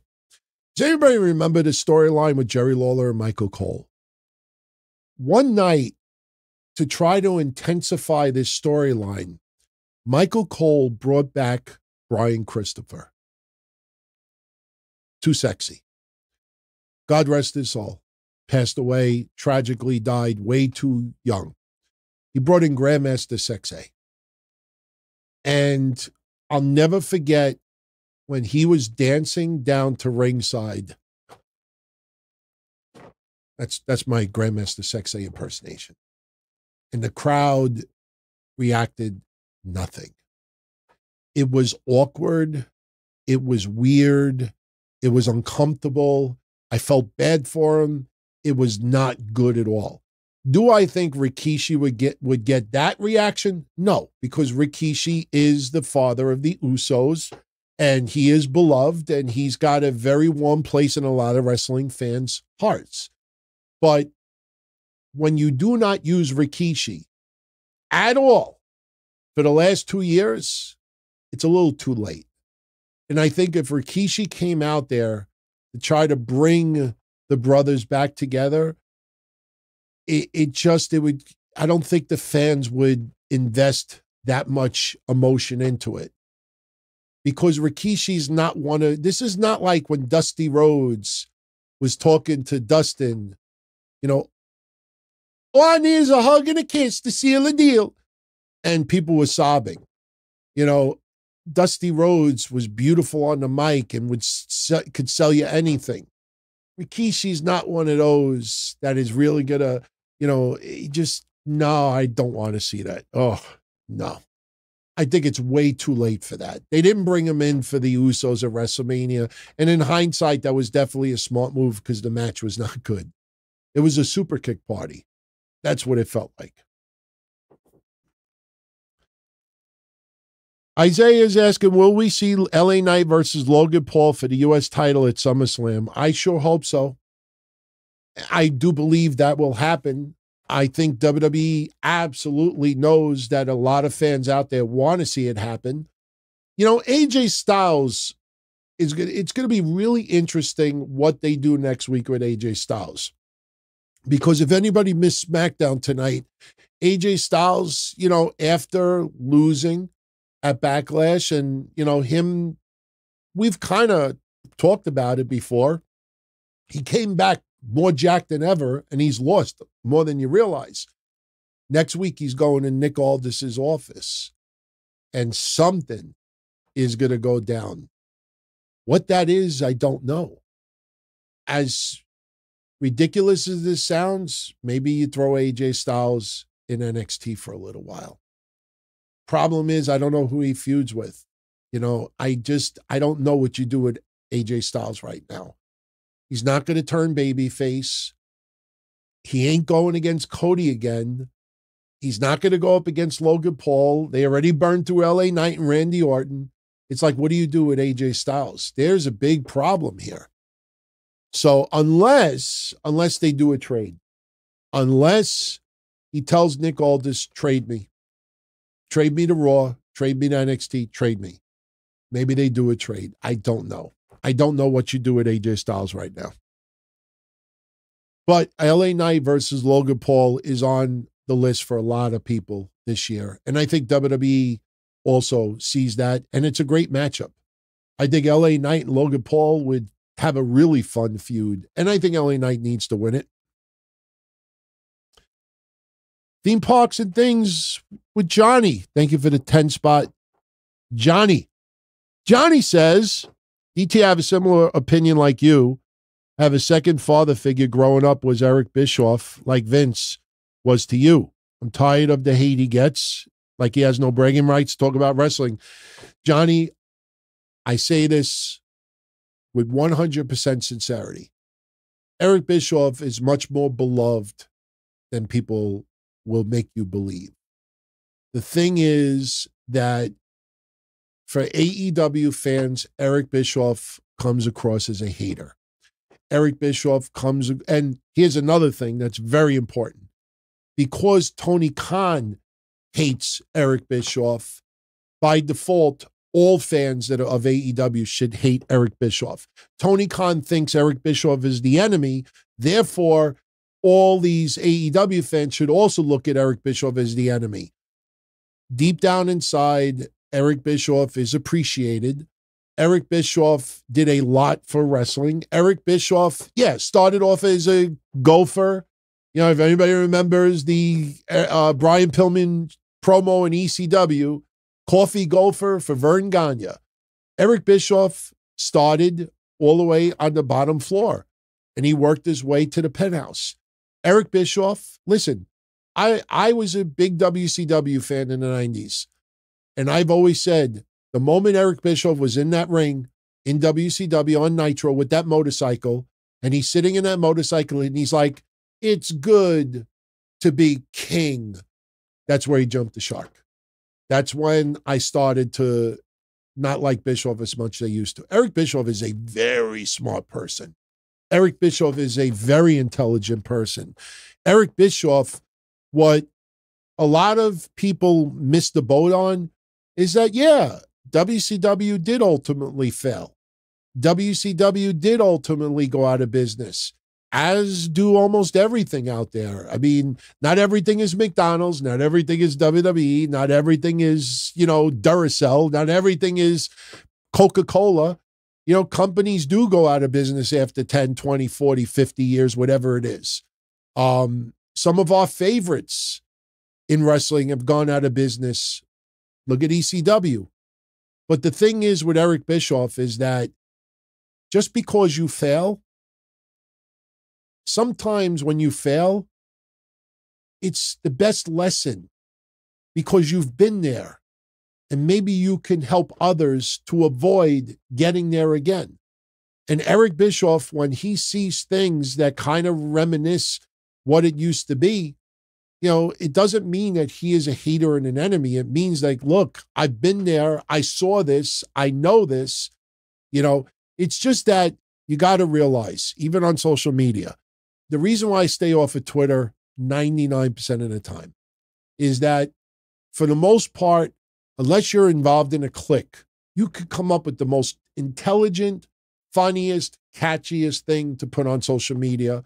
If you're not part of the in crowd, either everybody will purposely ignore it or they will copy it and post it themselves and get 10,000 likes over it. With Eric Bischoff, AEW and AEW fans cannot acknowledge that maybe Eric Bischoff is saying something right. They cannot accept AEW being wrong. People of today, Kevin and I just had this fun conversation leading into WrestleMania. How many people tried to convince you that The Rock wanted to win the world championship and sabotage Cody Rhodes' 2-year storyline? And then The Rock is going to give up the belt, retire, and they're going to do a tournament? What bizarre world is that going to happen? And because people, again, when Kevin and I nailed everything about the storyline with Rock and Cody, we were so spot on that people said we were wrong. You guys are so right that you're wrong. And the reason why I'm bringing that up is there are a lot of people today that absolutely cannot reveal or admit that they're wrong. That's something I had a hard time doing myself for many, many years. Many years I would always make an excuse for when I was wrong about something. Now, you know, I've accepted it. Yeah, I'm going to be wrong at times and fine, I'll learn from it. But the thing with Bischoff is that people in AEW, and therefore, as a result, the AEW fans will not, cannot, absolutely refuse to acknowledge that Eric Bischoff is ever right about something. That's why when the CM Punk stuff came out and the footage came out and it pretty much backed up what CM Punk said, what did Eric Bischoff, his 500,000 view post, what was it? CM Punk proved that everything I said was right. And I'm like, yeah, and probably 90% of the wrestling audience said that a year before even Eric Bischoff did. The point is, when he is proven right and you cannot dispute it, it's like a major story. So Eric Bischoff is much more respected and loved than what is perceived online. The in thing to do is to bash him. Just like the in thing was for many years is to bash the Ultimate Warrior. The in thing for many years was to bash this person, bash this person. But at the end of the day, people know that this guy has been a successful business person and you learn from your mistakes. When you refuse to acknowledge your mistakes and make excuses for it, that's the problem. And almost everybody out there, whenever AEW is inept, if they have to put but in their response, then you know that you're dealing with the wrong person. But, it was playoffs. But, it's cold out. But, it's WrestleMania burnout. But, it's the summertime. But, it was number 3 in the demos. But, their audience is down 40%. But, they were number 2 for the night in the demos. How's about, there's a lot of shows that are disinteresting people. You know, hey, look, I'm the skinniest person, you know, in my house right now. And that's because no one else is home. Or, you know what I'm saying? Like, just because you're number 2, number 3, number 4, doesn't mean that number 1, 2, 3, 5, 6, 7, 8 is sucking also. So people have to make an excuse for something. That's when you know that there's a problem. All right, let's do 3 more questions and let's call it. Romanovsky, DT, are you going to watch AEW Double or Nothing? Will I watch it live? Probably not. Will I watch a lot of the replay? Yeah. I will. Dynasty, I saw a decent amount of. I originally ordered it. I ordered it because I wanted to see Swerve win the championship. And I ended up, you know, skimming through it later on. and I skipped through the matches I had no interest in seeing. I looked for the feedback. I'll watch some of it. By the way, here's something else I want to throw out there, since no one else is too. I think ever since AEW changed the Dynamite logo, I kind of want to call AEW this is the bad logo era. I look at their logo. Somebody said it perfectly not too long ago. It looks like their logo was created by AI and not somebody in graphics. I don't know why they changed their Dynamite logo to what it is now. It almost looks like something I could do on Adobe Express. And I almost feel like the current shit that AEW is in right now, I almost want to call it the bad logo era. You know, I know that sounds kind of stupid, but ever since they changed their logo, remember, they changed their logo a week before Mercedes Moné debuted. And if you remember this infamous banner that I made, at that time, people were making excuses. Oh, the fans didn't know that Mercedes Moné was debuting. Well, what about the following week? Well, no, there was sports on TV. What about 2 weeks later? Oh, no, there was this. Now they're under 700,000 viewers. They changed the logo, and ever since they changed the logo, the ratings have been on a decline. So is it because of the logo? No, that's not what I'm saying. But if WWE, it's the new era, I'm going to start calling AEW the bad logo era. So shout out to SoFly. Thank you, my friend. Today, 37 months, made member of the family. I really appreciate that. Thank you. Yeah, all is okay. My mom is home from the hospital. Won't know if she is completely cancer-free for a couple of weeks, but she is resting. I will see her Sunday. And, other than that, everything's pretty good. Can't complain. Hope everything's good with you. All right, question number 2 out of 3. Drew H. Where do I see the next premium live event deal going after Peacock in the U.S.? Do I feel the current regime is less interested in utilizing the video archives of older content? Drew, the thing with the older content is that it's been beat up to death.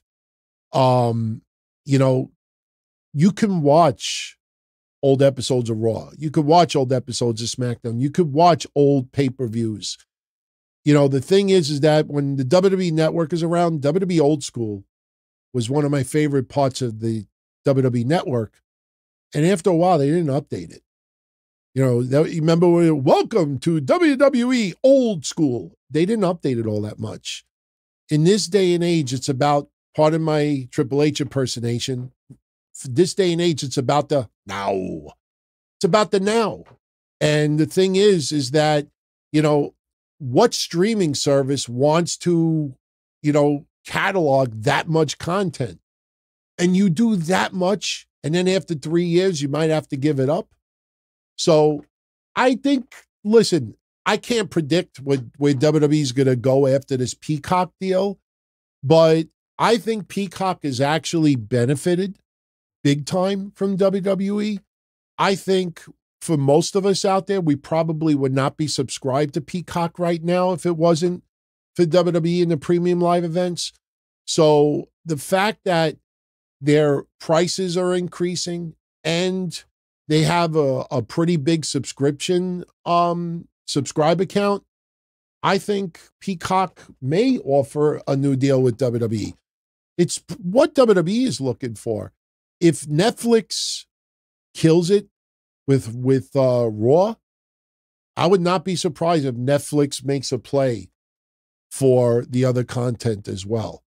So it's impossible to predict what happens after Peacock, but, put it this way. What Peacock has learned and what WWE has learned, and what you have to realize too, is that if they add a lot more old school footage, they're not changing the prices to reflect that. So if you're paying $9.99 a month or $5 a month right now for Peacock, what you get is what you get. So if they add a whole bunch more of old school content, you're still going to be paying that same price. Why would Peacock do that? How many new subscribers would they get simply because they add old footage? I haven't watched old footage in a very long time. Not because I can't, but because just not interested. I think today's day and age, You know, that really old school footage is not something that a lot of people are clamoring for. And if you did, you probably already saw it. So, all right, 2 more. We'll do 2 because Dreamers Lane, this is going to be easy. My thoughts on Ryback returning to wrestling on the indies. Do I see him making a comeback in the big leagues? No, I don't. I think Ryback could show up in TNA. I think Ryback could show up on a GCW or a ML. I know some people right now say, DT, you're insane. No, you want to know something? If Matt Cardona could reinvent himself to what he has ended up doing, and I say that with nothing but sincerity, I think Ryback would be pretty fucking interesting if that guy reinvented himself and came back as like a dick. He already is a dick.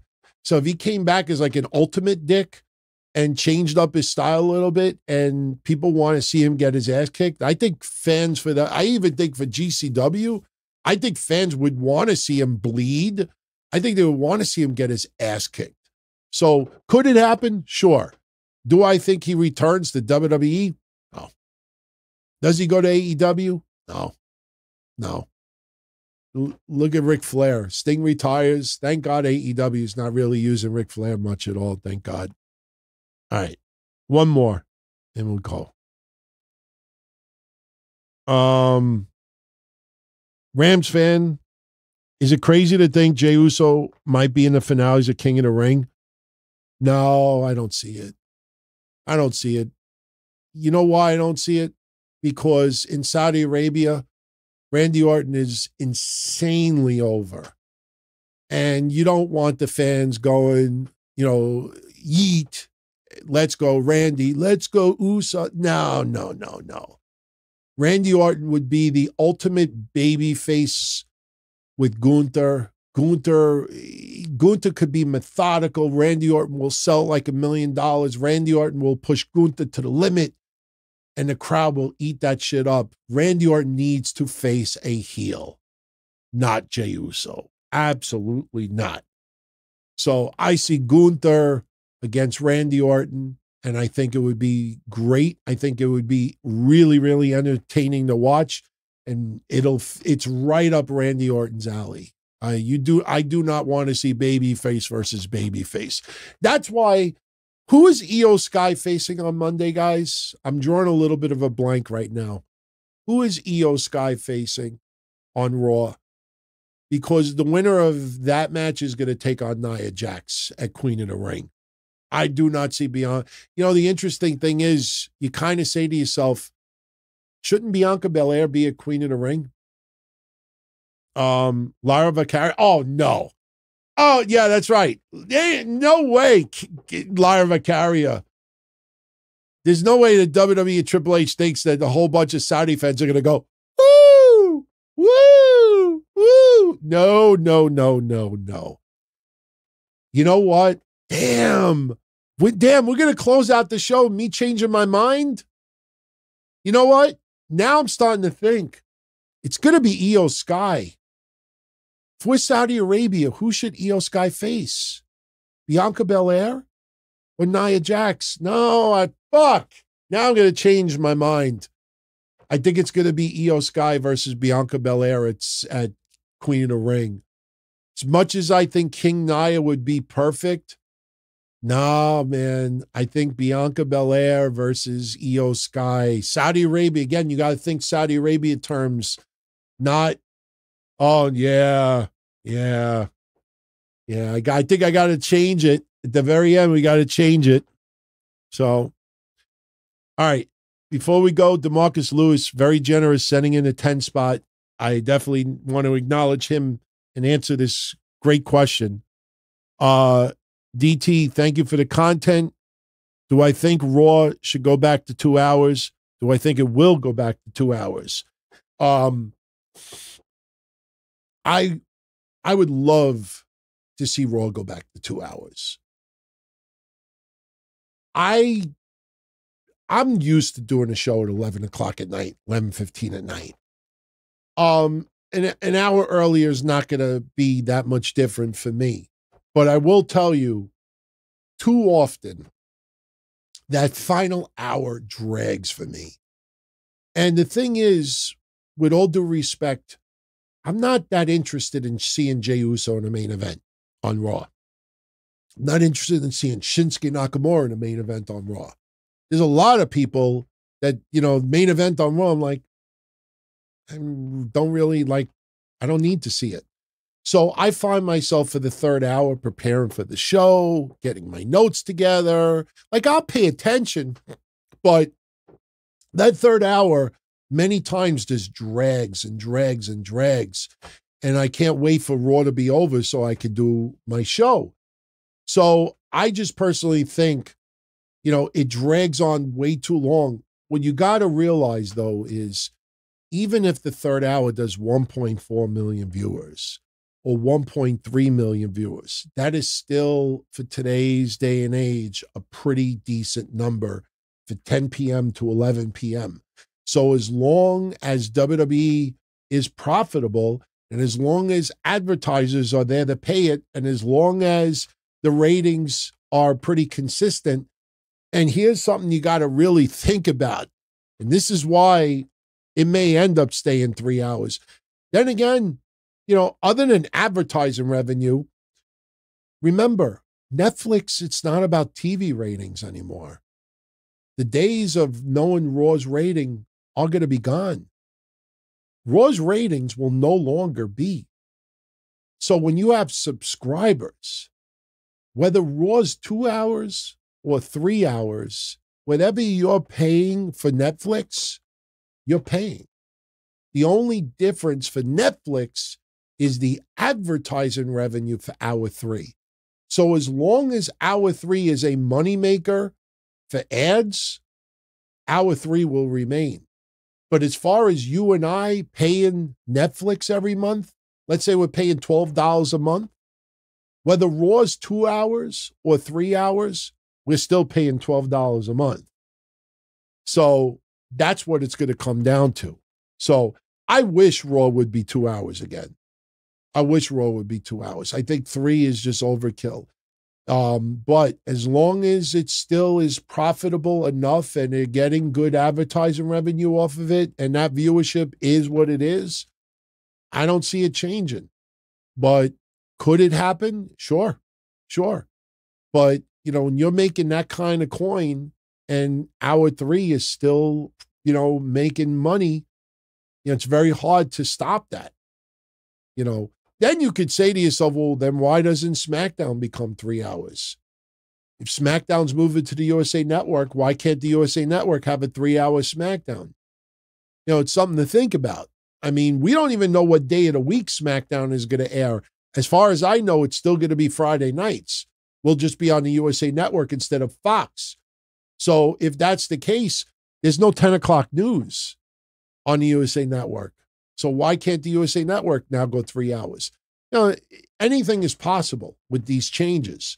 But me, if it was up to me, I'd rather have Raw 2 hours. So, all right, my friends, I'm going to jet out of here. I want to thank you very much for joining me tonight. It was fun, as always. Much appreciated. And don't forget, this Monday night, Kevin and I will be live on our DTKC Discord channel. We start at 11:15 p.m. Eastern. That is the call-in number if you want to call into the show. We'll probably take some calls towards the end of the show. I don't know how much discussion we're going to have on Monday outside of Raw. And it will be the Raw go-home show for King and Queen of the Ring. So by then, we'll know pretty much who on Raw's side is going to be going. We already know some of the title matches that are going down. So we'll be doing that. And then don't forget, Sunday, June 2nd, Kevin and I will be live on YouTube. And we'll be celebrating Kev's birthday as well. So how long we go is going to be dependent on everybody that tunes in. We'll be taking questions all night. We'll be interacting with everyone. As we said last time, get your questions ready, get your checkbooks ready. Last time we actually generated some decent fundage to pay off some bills and then some. So Kevin and I will be live on that Sunday. And, again, how long we go is dependent on everybody who tunes in. So, but that'll be 2 weeks from this Sunday, June 2nd. So, guys, I hope you enjoyed tonight's SmackDown. I hope you enjoyed this show, and I hope you enjoy the rest of your weekend. And yeah, I'll catch you all again very, very soon. Be well, and you all have a good one. Thanks. As far back as I can remember, I always wanted to be a podcaster. For me to live any other way was nuts. To me, those goody-good people who worked shitty jobs for bum paychecks and took the subway to work every day and worried about their bills were dead. I mean, they were suckers. They had no balls. If I wanted something, I just took it. I ran everything. I paid the bills. I paid the host. I even paid the masked maniac. Everybody had their hands out. Everything was for the taking. We always called each other good fellas. You would always hear from somebody. You're gonna like Don Tony. He's all right. He's a good fella. He's one of us. But if you're part of my crew, nobody ever tells you they're gonna get rid of you. It doesn't happen that way. There weren't any arguments or curses like in the movies. See, your haters come with smiles. They come as your friends, the people who've claimed they care the most for your life. And now that's all over. And that's the best part. Today everything is different. There's lots of action. I don't have to wait around for everything like everyone else. Oh, I didn't get the vaccine? Fuck you, vaccine me. Oh, your delivery guy has COVID? Fuck you, feed me. Right after I moved here, I ordered egg noodles and ketchup, and I got spaghetti with meat sauce. I'm no longer an average nobody, while they get to live the rest of their lives like a bunch of schnooks.